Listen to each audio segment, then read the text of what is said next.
Hi, I'm Dr. Rachel. And I'm Dr. Holly. Welcome to ND Summer Camp 2024. Week one, we're talking about all things sun safety, what to do if you get sunburn, and also giving you an overview of medications and botanicals that can make you more prone to burns. So this week is going to be a lot of great, wonderful information, and it's all designed to help you live your best life for a sane, safe summer. And really, it's because the sun's finally out here in the Pacific Northwest and all across the United States, and summer's calling. As always, we're not giving you medical advice, but we are recommending if something such as a medication you're on makes you more prone to burns, please consult your prescriber before discontinuing any medications. Are you ready to get started, Dr. Holly? Are you ready, campers? I'm ready. All right, campers. This week, we're going to talk about sun safety. And as we're talking about sun safety, one of the most important things and most common things we encounter when we're out in the sun is a sunburn. So today we're going to talk about what to do when you get burned. So you're out enjoying a beautiful summer day. Maybe you're out at Lake Michigan, like we like to do over here, or you're out on the Washington coast and you're enjoying a beautiful summer day and you get burned. You're having a blast. You're not thinking about what you're doing. You're just having fun. You're, eating the beach snacks and building sandcastles and playing in the water. But you get a sunburn. You go home and you feel it at the end of the day. You're feeling awful. Now what do you do? So we're going to talk a little bit about the do's and don'ts of treating sunburns. Now, Dr. Rachel, feel free to jump in at any point in time if you have anything to add. All right? Oh, I will. I will. Being a very pale, easy to burn individual, I've got strong preferences on how to stay safe. Awesome. So the first big do, when you start to notice that you're getting sunburn or when you start to even feel the heat really roasting your skin, you want to get out of the sun right away. Absolutely. And I do want to mention that the sun is strongest between 10 and 2, so 10 a.m. to 2 p.m., which is when you're most likely to get intense burns, but it is certainly not the only time you're going to get burned. And also don't forget, you can get burned on a cloudy day. Mm-hmm. All right. Do take a shower or bath that is at least 15 minutes long. We opt for 30 to 60 minutes if it's possible. So that's usually if you want to fill the tub, you're going to get a nice long bath or at least a 15-minute long shower with cool to cold water. Now, it's going to feel pretty intense when you first get in there, but you do want to start cooling the skin down. And you want to do this multiple times a day for the first few days of the burn. Another tip that you can use when you have a sunburn is to use colloidal oatmeal in your bath water. So when you're doing those 30 to 60-minute cool baths, you can add a colloidal oatmeal powder. Any organic loose colloidal oatmeal powder would be great. And what you're going to want to do is you're going to want to tuck it into a cotton sock or a muslin bag. And this will prevent clogging of the tub drain. There's a lot of options out there for colloidal oatmeals, so we included some of our favorites here. There's Therina Natural Wellness's Calming Bath Soaks. They have 2 different scents available if you like a nice relaxing scent of lavender or an invigorating eucalyptus. Or there's Relief MD's Soothing Colloidal Oatmeal Bath Treatment. And there are a lot of do-it-yourself colloidal oatmeal recipes online. I found a few of my favorites, but they're easy to find if you just do a quick Google search for colloidal oatmeal recipe. Hey, Dr. Holly, maybe we should put a recipe for the DIY colloidal oatmeal recipes on our resource page for any ND summer camp campers who want to download them. I think we can do that. That'll be available later today. Yeah, we'll link our favorites. All right, another big do that you can use after a sunburn is to use baking soda in your bath water. So if you don't have a colloidal oatmeal, a nice baking soda might be a great option. You want to use 1/4 cup in your cool bath water because the alkaline nature of the baking soda is going to help with that itching and the swelling of the burn. Another big one is aloe vera gel. You want to look for something that is as close to 100% aloe gel as possible and keep it in the refrigerator to keep it cool and then apply it often. Another great option for this is if you do have one, you can use the aloe vera gel right from the plant itself.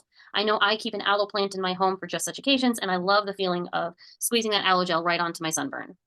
Oh, absolutely. I do too. My dad, born and raised in Honolulu, and always, ever since I was a kid, we've had aloe just to help soothe with the burns. The tip he took away from his childhood. And it feels so good when it's cool. Don't keep your aloe plants in the fridge, though. No, just the gel. Couple brands that we like. There's Fruit of the Earth, 100% aloe vera, and Lily of the Desert, 99% aloe vera jelly. I've seen both of these brands sold at nicer health food stores like PCC, Town and Country Markets, Whole Foods, those sorts of areas in the health and beauty section. And I'm sure it's at a lot of co-ops and even regular grocery stores at this point. Just look in the health and beauty area. Yeah. Another big do, you want to use a lightweight moisturizer or coconut oil. I'm going to let Dr. Rachel talk about this first brand here that she found. Yes, so the first brand, the Nasopi, I never say the name right, brand has a lot of really great skin repairing agents in it, excuse me, including rosehip oil and some really great antioxidants, which help repair DNA damage and sun damage from the UV rays. And it's great to do topically after after sun exposure, even if you don't get burnt. It is always a great idea to help protect your sun by preventing the sun damage. But if you can't do that, the second best thing is to just make it part of your routine to repair as much UV ray damage as possible. I do want to say there's two types of UV light, which we'll talk about in a different at a later time today, just to give you a preview, which will explain why maybe even if you aren't getting a sunburn and using sunblock, you may want to still use something like a good high quality skin repairing moisturizer after a long day in the sun or even a short day in the sun. Mm-hmm. There's also Doctors Calm, Cool, and Correction Repair Balm. We have Burt's Bees Lotion, Hydrating Aloe and Coconut Oil, Sunburn Relief, Natural After Sun Soother. CeraVe Daily Moisturizing Lotion. I know my husband loves this one. It has ceramides, which are something that we have in our dermis and our skin layers, which help give it some hydration and keep the skin's structural integrity intact, which is why CeraVe, although it's got some stuff in it that I don't like as other agents, is still a really good option just because of those ceramides. And they're in almost all I think they're in actually every single moisturizer that they make. I think so. So Dr. Rachel was talking about some of the different ingredients in some of these products that help to support our skin, not only in sun damage, but for everyday wear as well. So some of those ingredients that you want to look for when you are looking at these different products, you can look for rosehip oil, you can look for vitamin C, vitamin E, MSM, grapeseed extract, vitamin A, vitamin D3, betulinic acid, green tea extract, and pomegranate extract. These are all really supportive ingredients that will help support your skin. Absolutely. I love it. One of my favorite brands, and I've got no financial ties to them, is the Derma E brand. And they've got a really great sun defense, clear zinc, oil-free sunscreen, which has a lot of these skin repairing agents in it. Actually, they've got face washes that also do have things like green tea extract and vitamin C. Absolutely a great brand and a great idea if you're like me in your 40s and trying to not have fine wrinkles and get skin cancer. So no financial ties to that company. They just happen to make really great products. And there's other really great brands out there. I'm not saying there aren't and that you should only use Derma E. It's just one that's pretty well formulated and widely available. And I want to just mention betulinic acid is from many different types of mushrooms. So there are things you can do internally also to help repair some of the skin damage. And that's not part of this particular presentation. But if you've got questions and if you campers email us and ask for more information, we could also put out a little bit more information on that later. Absolutely. All right. You also want to know that it is okay to use topical antibiotics as needed for ruptured blisters. If you get a sunburn that is so bad as it is blistering and those blisters get infected, you want to make sure you're taking good care of the skin there and you're treating appropriately to avoid any bacterial infections. So some of the most common ones that we see are the polysporin, the neosporin, and the bacitracin antibiotic ointments. Also, if you are in a lot of pain, it is also okay to use topical analgesics. Solar Cane Cool Aloe Burn Relief Formula, they're the pain relieving spray with a lidocaine in it. That can help kind of take some of that intense pain away if it is really, really bad. Oral anti-inflammatories are also really good to help with pain relief if your sunburn is so bad it is giving you a lot of pain with your everyday activities. So something like acetaminophen or ibuprofen taken as directed on the bottle can be really supportive. But big asterisk here and big note, aspirin should only be used in people age 16 years or older. Using it in younger children can cause a rare complication of Ray's syndrome, which is deadly. Absolutely. Another thing is if you have had several drinks, alcoholic drinks, aspirin can be really hard on the liver, as can Tylenol and other pain relieving medications. So if you do get a sunburn, I highly encourage you to stop drinking so that that way you've got options of taking acetaminophen or ibuprofen. Yeah. And I know a lot of people tend to do a lot of drinking when they're out in the sun and enjoying the sunny summer days. So absolutely. Boating season's here. Mind. Yeah, boating season is big. So lots of boat drinking. So don't get burnt in the first place. More natural options for some anti-inflammatories and pain relief are turmeric and white willow bark. Aspirin is actually derived from white willow bark. But just keep those in mind. If you have those on hand, those might be a little bit less intense than taking the pharmaceutical version. Turmeric is great also for helping repair some of that DNA damage that comes with the UV rays from the sunshine. It's a great option. And the big one at the end is do please seek professional medical care if you get a fever or if you have blisters from your sunburn and you have like pus discharge that is yellow or green or other fun colors. You want to make sure that you are seeking medical care for something like that and not trying to self-treat because we want to try and avoid any type of skin infection. Cellulitis is a common thing that can display blisters that are dispensing these colored discharges, and that can spread very quickly and become very, very dangerous. So when in doubt, go get professional help. Urgent care is there for a reason. A few don'ts on our list. After a sunburn, please do not take a hot bath or shower. You do not need to heat your skin up any further. That should go without saying. You also don't want to use any any thick gels like Vaseline or anything with petroleum jelly in it. I know we talked about moisturizing creams and things, but the gels and the jellies and things like that, those will actually trap the heat in the skin and not allow it to escape. So you don't want to use anything like that. Better to be water-based or water soluble, not this greasy, thick stuff. Yeah. Absolutely great point, Dr. Holly. Don't pop your blisters. That should also go without saying. I know it's tempting. I know you probably want to do it because a lot of us grew up popping zits and things. And there's the, what's the zit Relief. doctor? Oh yeah, that's Dr. Pimple Popper. It's, for whatever reason, it's incredibly alluring and satisfying, but don't do it. popped blisters with, maybe dirty hands can lead to staph infections and other infections. And again, cause you to have to go seek professional help for cellulitis or other infections. So absolutely great advice, camp counselor, Dr. Holly. Yeah. And again, we just want to reiterate this one again. Please do not take aspirin if you are under the age of 16.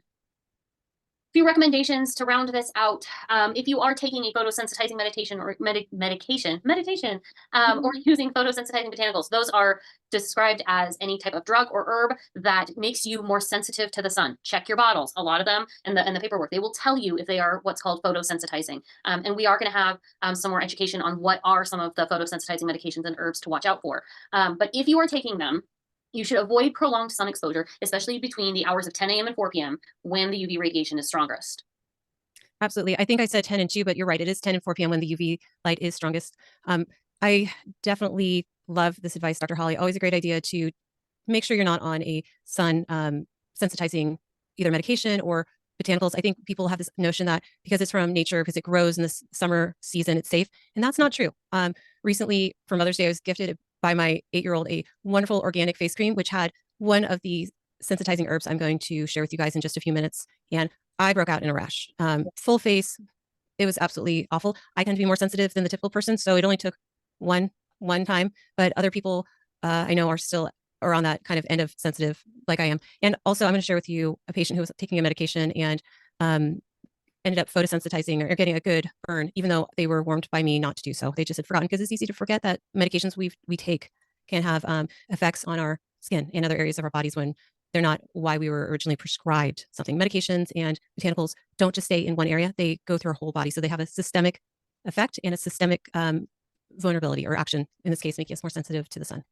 Well, and another aspect of that, for my clients that come in to see me, like I have to have this conversation with them a lot because I work with light, and the light that I work with can have the same effect on the skin as the sun. And so I have to know if they're taking photosensitizing medications because it can be the light can affect their skin. And I tell them all the time, we're basically glorified plants. I mean, we take the sun in and it does things in our skin. Our skin actually utilizes the rays of the sun. It uses the photons and it uses the wavelengths to create things in our body to make metabolic processes happen. So it's really, this one is a really critical one. So make sure you're watching that time period when the sun is out and high in the sky. You want to try and stay inside or stay more protected. Absolutely. I know we've got a checklist for sun safety. It's a lot of common sense stuff. And we talk about what to do to protect yourself from getting a sunburn in the first place. I also want to mention, I had the pleasure of interviewing Dr. Holly Kendra about her work with these wonderful lights on a podcast called Rebootology. And if you would like to listen to that wonderful podcast episode or watch it on YouTube, they'll be linked below just for your ease of viewing. It was I went hands down, just a fantastic interview. I learned so much, and I wish I could get treatment from Dr. Holly every day. It's so great. It's unfortunate that I'm not living there anymore, isn't it? I know. She moved just from this Tumwater, Olympia area just as I was moving down here. It's just missed her. So to go along with that previous recommendation, you want to make sure you're wearing protective clothing, hats, sunglasses, etc. All of that can help reduce UV exposure. I know that, this is time to wear those nice big sun hats when you're out during the day. Make sure you got some sunglasses in. I do have a lot of conversations with people about the importance of first morning sun and evening sun. Don't be wearing your sunglasses then, but during the middle of the day hours, that 10 to 4, you can put those sunglasses on. It'll really help. Absolutely. Getting outside for 30 minutes or within 30 minutes for even just 5 or 10 minutes of waking, within 30 minutes of waking for 5 to 10 minutes can actually help support a healthy circadian rhythm and help get all your hormones and other things that should be surging in the morning going. It's a great way to wake up, but that's when the sun is not its brightest, usually if you're like most of us and wake up earlier in the day, not at 10. Although I know as a teenager, sometimes I would definitely wake up during the high UV light time of the day. Well, for sure. Another good recommendation, apply broad spectrum sunscreen with high SPF. That is essential. We are going to have some information and training for you on our favorites of these. We also have some of our favorites within our full script accounts. So if you have access to our full script accounts, you can just drop in there and look for sunscreen under our favorites. And those are linked to there for you. And then always consult a healthcare provider before starting or stopping any medications or supplements, especially if you're concerned about photosensitivity. So just make sure that you're always checking in with your doc on all of these things, trying to stay safe. And hopefully your doctor is the kind of doctor that will be there for you during all of this time and help to keep you sun safe. I love that. Sun safe is great. So on that note, be sun safe. And if you have any questions or would like any further support on your what to do when you get a sunburn, because we hope you don't get a sunburn in the first place, you can always reach out to us. Our contact information is there, and we're here to support you to have a safe, sunny summer. My website is actually www.rachelwinstead.com. We'll get that corrected. Don't worry. We'll get that corrected. I do see patients all over Washington State. And Dr. Kendra, can you tell our campers about where you see patients from? Yes, I see patients virtually, primarily in Michigan and Washington. And if you are local to West Michigan on the Lake Michigan Lakeshore, I do see people in person as well. Yeah, I do telemedicine all over Washington State. And if you're in the Olympia, Tumwater area, I do house calls.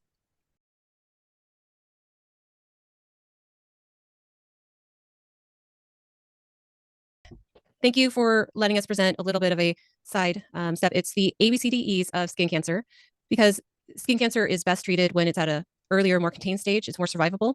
We wanted to familiarize you with the ABCDEs of skin cancer. In particular, this applies to the deadly melanoma.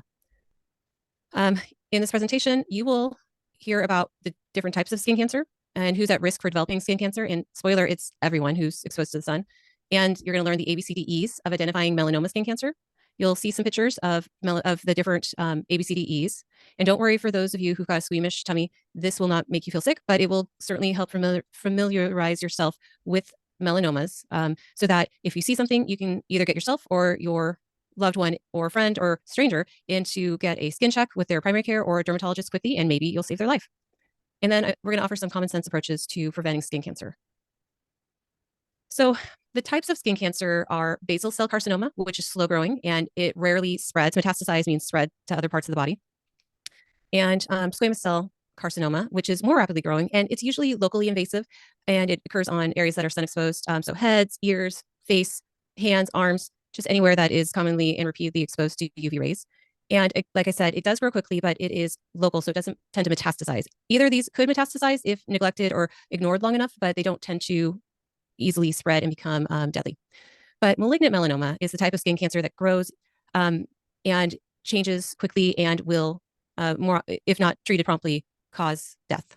And the pictures here, when possible, I'm crediting at the bottom if you want to look. But the melanomas are the ones that we use the ABCDEs to help identify. And anyone and everyone is at risk for skin cancer. If you are fair like I am and burn, if you just even look at the sun, you can get skin cancer. If you've got dark skin, you can get skin cancer. If you live up far north in the at the poles, north or south, you can get skin cancer. So anyone who is outside and gets UV light exposure can develop skin cancer. And the ABCDEs of melanoma skin cancer are A, asymmetry. So the border of a mole or a dark spot on your skin isn't completely symmetric. The border could be jagged or irregular. That's B. C is variation of color within that dark spot, that mole. Diameter for D. Diameter greater than 6 millimeter. That's about the size of a pencil eraser and evolving. So it's changing somehow. It's changing in size, shape, color. It might start to bleed. It could be itchy or tender. These are all the ABCDEs of skin cancer. A lot of these I've borrowed from the Eye Associates, and their link is below if you'd like to explore their article more. But here's asymmetry. Normals on the left, abnormals on the right. And as you can see, this has it's not symmetric. It's kind of irregular in its shape. And also you can see a lot of these images have more than one of the ABCDEs. This one also has a border that's irregular. It's a little bit jagged. It's got multiple, it's got a variation in color. B, border is regular. And yes, it can be super dark, almost black. It could be brown. It could be this light brown, almost reddish color. But the border on the right side in comparison to the left side one is irregular. It's wavy. It's jagged. And then the second image at the bottom with the lighter colors, again, irregular. The color is different. You can see that in these two melanomas, they are multiple different colors, darker, lighter, red, brown, just different colors within this one mole. The diameter, again, bigger than 6 millimeters. That's the size of your regular pencil eraser. And it evolves over time. It changes somehow, shape, color. It could be bleeding, which sometimes happens when it's ulcerating or going through multiple layers of the dermis. Itchy. There's a lot of ways it changes, but changing moles are moles that need to be checked out immediately. Some common sense approaches to preventing skin cancer are limiting your time in the sun, 10 to 2, 10 to 4, when the UV light exposure or the UV wavelengths are at their highest intensity. Wearing long sleeves, pants, hats, sunglasses, all very smart options. If you are going to go play in the sun, I highly recommend having the sunscreen shirts, whether it's golfing, playing tennis, or playing in the water. I love that you can go and pick up a swimsuit that has the long UV light sleeves. They will help reduce your risk of burn and reduce your risk of developing skin cancer. Use sunblock. It takes about 15 minutes for a typical sunblock to sink into the skin and start to create that barrier. And we're going to talk about the different forms of sunblock in just shortly in a couple minutes. But apply about 15 minutes before you're going out and apply every 80 minutes thereafter to keep your protection up. Keep your vitamin D up. So the UVA light, which causes skin cancer, is something that destroys your vitamin D levels. The UVB, the one that causes sunburn, helps make vitamin D, but traditional sunblocks also, traditional sunblocks prevent us from making adequate levels of vitamin D. So making sure your vitamin D levels are kept up is a great way to help you, one, address some of the DNA damage from the UV light, and also for a whole host of other reasons. It's also anti-cancer, part of a larger approach to prevent cancer. Eating a colorful diet full of antioxidants is also a great way to help prevent skin cancer. Thankfully, the summer season is when we've got a lot of amazing, colorful fruits and vegetables, emphasis on the vegetables because they also have minerals. These antioxidants help address some of the free radical damage that the UV rays create and lower inflammation. All these things contribute to development of skin cancer. And doing just one or two of these things, that's great. Ideally, you'd be doing all of these things as a common sense approach to preventing skin cancer. Using some of the after sun products that are designed to repair UV light damage that we talked about previously is just a fantastic idea. I can't encourage this enough. It also helps address fine lines and wrinkles. Not only does the UV light cause skin cancer and damage our DNA, it also causes just damage to the layers of our skin, making us look old before our time. And then also get regular skin checks by your dermatologist or your primary care provider. It's one of the reasons I suggest people go and have annual visits with their provider. If you are someone who's had a lot of sun exposure, say because you grew up in the tropics or the subtropics, or grew up in the 80s like I did, and we're encouraged to slather ourselves in oil and sit out in the sun to get that perfect tan, you should probably be going in more often to get a skin check. And also take a moment to look at your partner's areas that they can't see, the backs of their heads, the tops of their heads, their ears, their backs, back of their legs. Between toes is a great place to check, and one of the places that people forget to check for atypical moles that could be cancerous. Dr. Holly, do you have any recommendations for common sense approaches for skin cancer or any other advice? Nothing additional. This is a phenomenal presentation and so, so important to share. Yeah, a family friend, actually a good friend of my dear cousin, he rode motocross professionally and ended up developing this weird swollen lymph nodes in his armpit. Had been told, oh, it's nothing, don't worry about it. Probably Epstein-Barr, don't worry about it. Well, it rapidly grew to the size of a softball or a baseball over a couple of short months and was melanoma that had metastasized. And he passed from metastasized melanoma. So it's something that's near and dear to my heart. I don't think anyone should have that awful experience. And it probably could have been prevented or treated more successfully if it had been taken seriously by his provider earlier. So young, healthy guy, passed from skin cancer. It can happen to anyone. Yeah. Okay.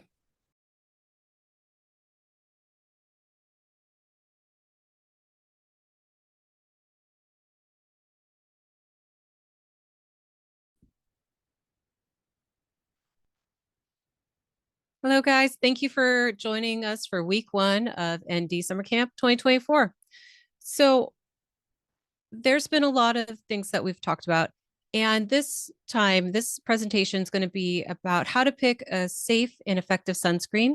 I'm giving you some tips to read your label, and we're going to review a few labels for both mineral-based sunscreens and chemical-based sunscreens. And you're going to understand shortly why I make a distinction between the two, because there is a vast difference for what is effective and what is safe. And I want you to be fully informed so you can make the best choice possible. So it's summertime. And if you're like me, your kids are out of school.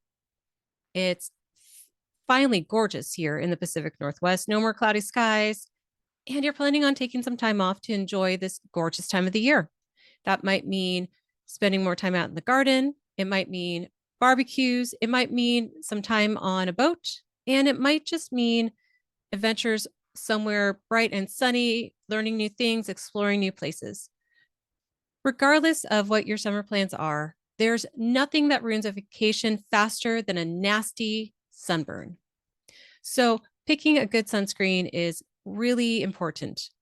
And the current data does say that using sunscreen with an SPF of 15 or higher can reduce your risk of skin cancer. In fact, it slashes your risk of melanoma, the deadliest form of skin cancer, by 50%. And it decreases your risk of developing the most common type of skin cancer, which is squamous cell carcinoma, by 40%. So picking a good sunscreen is really, really important. Yeah, and I kind of have a little bit of extra advice around the SPF, which we'll get into in just a moment, but I don't think 15 is high enough. I actually think most people probably should be doing 30 SPF, and I'll tell you why in just a sec. So there is a number that's always on sunscreen. You can see this one, it's 30. Sorry, it's mirrored. You might see 15, you might see 50, 70, or 80. And what that number is the sun protection factor, or SPF number. And it's going to be on every single sunblock that you pick up. And it's not the only thing that you should look at when reading a label or picking a sunscreen to keep you safe and to keep your friends and family safe. This number is important, but it's not the most important thing. And in fact, the sunscreen number should really be 30 for most people. 30 is where experts and including experts from the American Academy of Dermatology recommend we stick with our sunblock, because 30 SPF blocks 97% of the sun's rays when it's properly used and applied to our skin, which means applying it 15 minutes before we go and play in the sun, and reapplying every 80 minutes. The higher the SPF, the higher the amount of UV rays that are blocked. And I'm going to tell you, at 30, 97% of the UV rays being blocked is great. You're going to have very minuscule amounts of improvement on the 97% with the higher SPFs. But if you feel more comfortable with 50, 70, and 80, go for it. It's just not going to give you much additional protection. And I'm going to have to tell you, there's no sunscreen, no sunblocks that provide 100% protection from the UV rays from the sun. Okay. So the SPF number tells you about how the sunscreen acts to block, how effective it is to block the harmful UV light from the sun. But it does not tell you the whole story. So there are two forms of ultraviolet light that actually make it far enough through the Earth's atmosphere to reach our skin and cause problems. There's other UV light that's emitted from the sun, but not important for picking a sunblock. UVA is the form that is not blocked by traditional chemical-based sunscreens. And it's the form that is carcinogenic, which means it can mutate our DNA and cause cancer in the future. And it's not well blocked by the sun, by the sunscreens. It also destroys our DNA, our vitamin D, and our DNA. But the second form is UVB, ultraviolet light B. And this is well blocked by all forms of sunblock. Any sunblock will help you block the UVB light. And that's really actually what the sun protection factor is telling us. It's telling us how well it blocks the UVB light. And UVB light is the type of sunlight that is responsible for those painful sunburns. But it also is responsible for helping initiate vitamin D production. People will joke and say they're outside enjoying vitamin sunshine or vitamin D, or that they hang out outside to get their vitamin D up. And it's true, because UVB helps our bodies make vitamin D. And again, UVB is actually not a really strong carcinogen. So most traditional sunblocks block us from getting sunburns, but they also block us from making vitamin D. Not exactly what you wanted to hear, I'm sure, but there is a solution for this. So there are two forms of commonly seen sunblock on the market. There's a sunscreen that creates a physical barrier, often referred to as a mineral-based sunblock. And what they do is they sit on the surface of our skin, and they cause the UV light that hits our skin to ricochet off, harmlessly ricochet off away from our skin, so it doesn't penetrate. Yes, it can cause you to look a little chalky, a little pale or pasty, but it's really effective at creating a physical barrier against the damaging UV rays, both UVA and UVB. And then the second more traditionally seen type is a chemical sunscreen. Chemical sunscreens are something that takes a few minutes to sink into our skin. And once it's absorbed into our skin, it is active and helps chemically alleviate some of the damage from UVB sunlight. And it takes 15 minutes before it's really fully active. And it has to be reapplied every 80 minutes, just like a mineral-based sunblock should. So rule of thumb, apply your sunscreen 15 minutes before you go have fun in the sun or work in the sun, and reapply frequently about every 80 minutes to have the full protection of that product. Definitely a little concerning that the chemical-based sunscreens have to sink into our skin to do their job.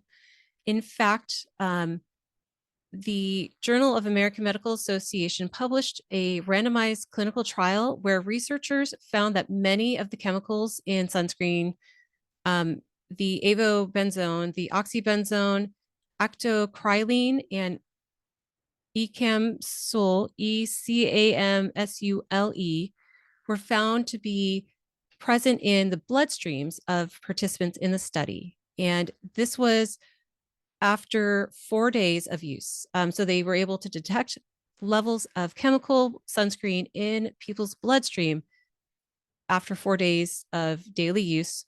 And the participants were applying sunscreen 4 times a day, which if you're spending all day in the sun is probably about what most of us would apply.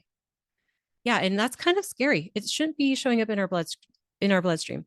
I do want to say mineral-based sunscreens do not need to sink into our bloodstream to do their job. And matter of fact, they just sit on the surface, which is why they are my preferred form of sunscreen. So these are the naturally occurring minerals that are in most mineral-based sunscreens. You might see one or both. And again, naturally occurring, and they block both UVA and UVB radiation. They aren't absorbed into the skin. They just create a barrier that sits on your skin. Yes, you may notice a chalky or whitish residue, but I'm okay with this personally. We all just make our preferences. I think the benefits far outweigh the inconvenience of the chalky residue.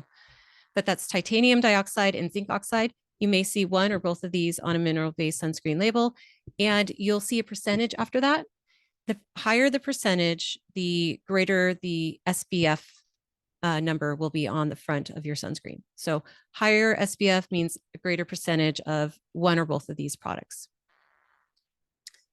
And there are 10 different chemicals that are approved to be chemical-based sunscreens. The ones I see most commonly are the ones I've listed on the screen. And the octocrylene, I'm going to talk about in just a minute to explain why I look to actively avoid this product. I do want to mention that there are a lot of independent testing done of sunscreens. And in 2021 and 2023, 50 sunscreen products of the chemical nature have been found to be contaminated with something that wasn't on the label. They were found to be contaminated by benzene. And this chemical benzene isn't supposed to be in any skincare products, any products that go on or in your body. It should not be on. The FDA guidance says 0 is the safe level. There's no level of this that is safe for humans. It's been shown, and it's a known carcinogen, so it causes blood cancer. So we really want to avoid our exposure to this chemical to lower our risk of all forms of cancer. And the brands that have been found to be contaminated with this are Coppertone, Banana Boat, and then a couple of the brands under the Johnson & Johnson family label, and that is Neutrogena sunscreens and Aveeno sunscreens. I believe it was just one Aveeno sunscreen that was found to be contaminated, not all of them. And that was independent lab testing in 2021. And then again, just last year in 2023, 50 sunscreens were found to be contaminated with benzene in 2023. I do not believe I'm not aware of any mineral-based sunscreens that were contaminated, but it is possible. Really smart people, smarter than I, actually have hypothesized that the contamination had to do with the chemicals that were used as propellant agents to help aerosolize the sunscreen. So in theory, a mineral-based sunscreen that is something that's aerosolized could in fact cause, it could be contaminated with the benzene. So if you have the option of using a solid stick or a cream or gel option for your sunblock, please opt for that to reduce your risk of benzene exposure, whether it is a chemical-based sunscreen or mineral-based sunscreen. That's my recommendation. And then the octocrylene, I want to call out especially because it is, it's just like all chemical based sunscreen, super sensitive to heat. I know the irony is about to hit that something we put on our skin to protect us from getting burns and maybe protect us from skin cancer is sensitive to the thing we're trying to protect ourselves from. But because chemical sunscreens sink into our skin, into the layers of our skin where they do their job of preventing sunburns, they are with us as we're in the hot sun. But when these chemicals are exposed to heat, they start to break down, which is why we have to reapply every 80 minutes when we're in the sun. And octocrylene in particular is shown to break down into a chemical called benzophenone, BENZOPHENONE.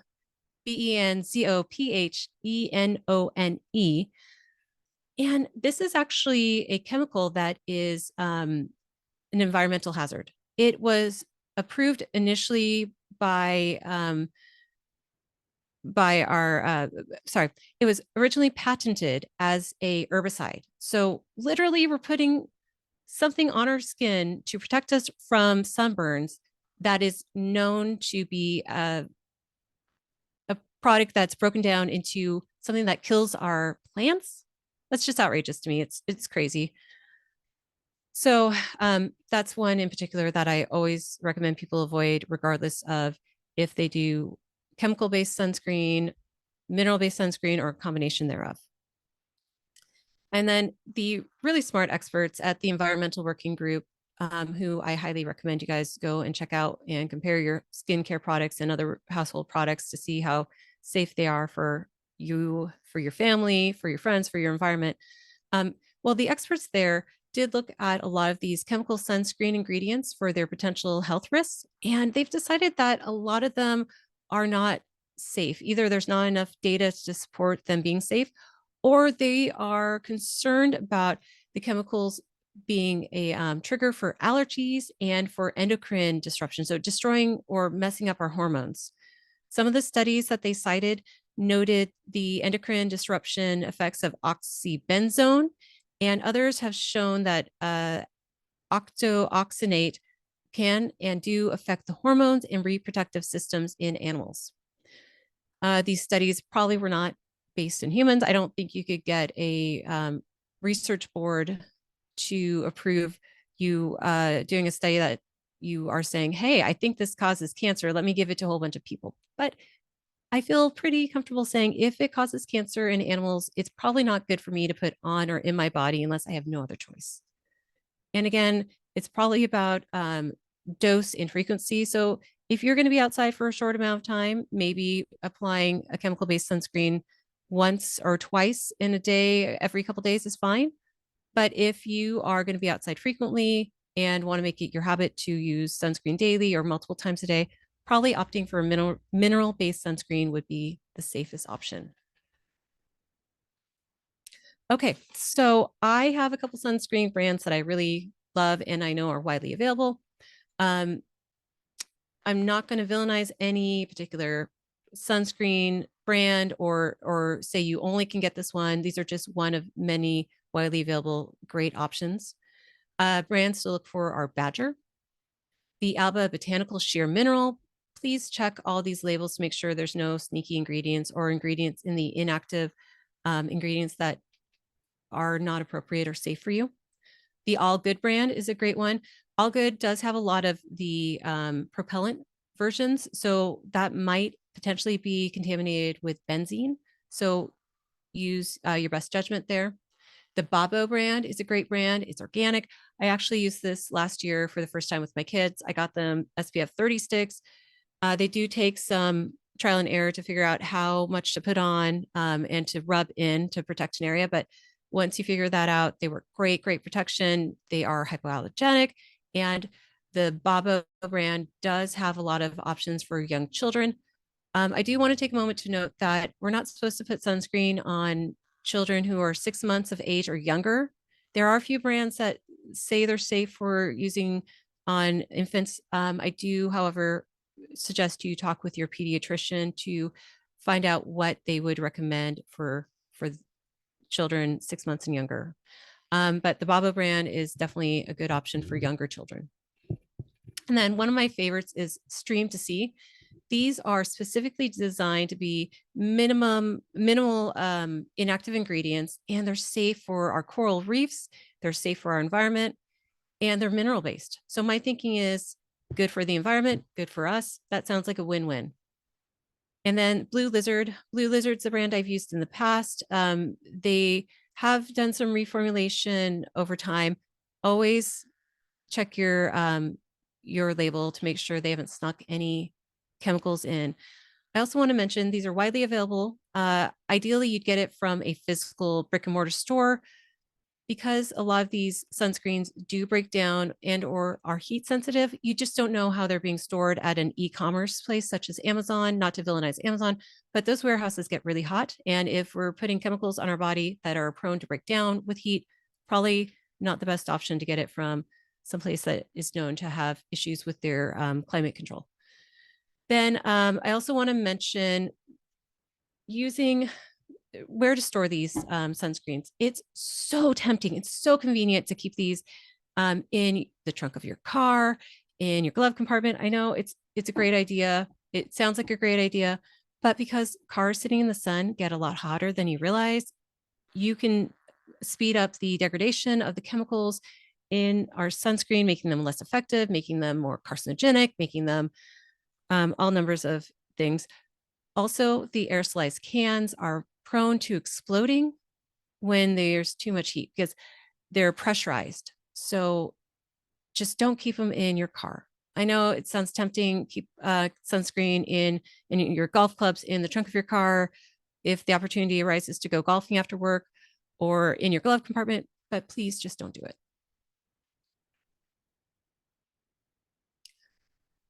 I don't want to villainize any particular brand. I just want to point out that a lot of these products have multiple chemical sunscreens in them, and that you should read your labels closely and make an informed decision about whether or not you want to put that on your body. And again, chemical-based sunscreens do not protect against the UVA radiation from the sun, which is the one that over time causes cancer, skin cancer. So here's a good product. As you can see from the label, it has active ingredients of titanium dioxide and zinc oxide, and it gives you the percentages. Any sunblock with minerals should give you the percentage of those sunblocks in your ingredients. I unfortunately don't have the other ingredients in this screenshot, but check the other ingredients for the inactive things to make sure nothing will give you a rash or that you're not allergic to. This one tends to be pretty clean. It's safe for kids. It's a solid stick, which makes it convenient to pack in backpacks. And also, again, just teaching people how to appropriately apply and rub into all areas of sun-exposed skin. Okay, here is one brand that is widely available. It's one of the ones I listed. It's the Botanical series. It's zinc oxide, 24.1%, which is the percentage realm where you get the 30% SPF protection, which is, again, the one that helps protect you against sunburns. It's got other active ingredients that inactive ingredients, which means they don't actively protect your skin from ultraviolet rays, that you should look at. Some people are sensitive to some of these particular products or may not want to have a gelling agent or a salicylate on their skin because they have sensitivities to that. So definitely double check all your labels. Here's a brand I love. This one is Reef Safe. I want to call this one out in particular because it is mineral, just the clean zinc oxide. And you can look at the ingredients list, which has very few inactive ingredients. Generally, the less ingredients on the list, the better it is, especially if it's a mineral-based one that gets that does the job of protecting your skin from both types of harmful UV light. This is a widely available brand. SPF 30 is great for giving you 97% protection from both UVA and UVB. Again, zinc oxide. And then you can see that this is a little bit longer of a list than the previous sunblock. But again, read your label. It's got some good stuff in it. It doesn't have any photosensitizing skin products. And even some of these ingredients may, in fact, help reverse some of the skin damage that the UV light is inflicting on our skin. So win-win. This is a propellant one. It's informed risk. It may have benzene in it, may not. And again, it's those propellants. I don't see a propellant in here that concerns me. However, I do always encourage you to make informed decisions. This one happens to be hypoallergenic and it's paraben-free, soy-free, dairy-free, gluten-free, fragrance-free, really great for everyone. And you can see it's the zinc oxide. Some products that you may not want to have on your skin because they're chemical-based are here. And as you can see, it's not just one of the chemical-based sunscreens. It's usually a combination of 4-ish, and this is a pretty standard 4 that we see. This one in particular has the octocrylene in it, which, as you now know, can be broken down into a product that is known to kill plants. It's patented as a herbicide, a weed killer. And a lot of other ingredients, chemical ingredients that are not natural in the inactive ingredients. Just to show you another brand that has those same 4 ingredients in it. And again, it's got denatured alcohol and other things. It's got a fragrance, which I'm not a fan of, at least not for something that you're going to be applying frequently. And since the nature of these sunblocks are to be applied frequently for protection, you're going to get a lot of these chemicals all day long. And hopefully you're going to have a nice long vacation and be using sunscreen multiple days in a row. Again, common. And as you can see with this particular product, it's got a lot of that octocrylene in it at 10%. Third time, again, a combination of those sunscreens, chemicals that are not ideal for all of us. And again, another long list of ingredients, this time as a gel. Or sorry, as a cream, not as a propelled sunblock. Thank you for letting me tell you a little bit about all these different sunscreens. The things I hope you took away from this presentation are that there are 2 different forms of sunscreen. One that's a physical barrier that blocks both forms of UV light, the ones that cause cancer and the ones that cause sunburns. And the other one being the chemical-based one that has to sink into your skin and is only effective against UVB sunlight, which causes sunburns. That the chemicals in the sunblocks are sensitive to heat, so not to store them in your car where they could potentially explode.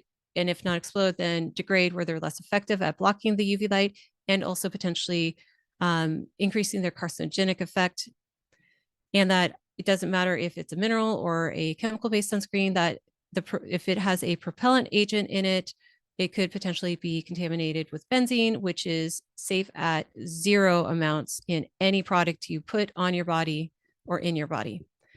Lastly, using sunscreen, a minimum of FPS 15 will help protect you against developing skin cancer, but ideally 30 SPF, and that above 30 has diminishing returns for value, but that SPF 30 blocks 97% of the ultraviolet radiation from the sun.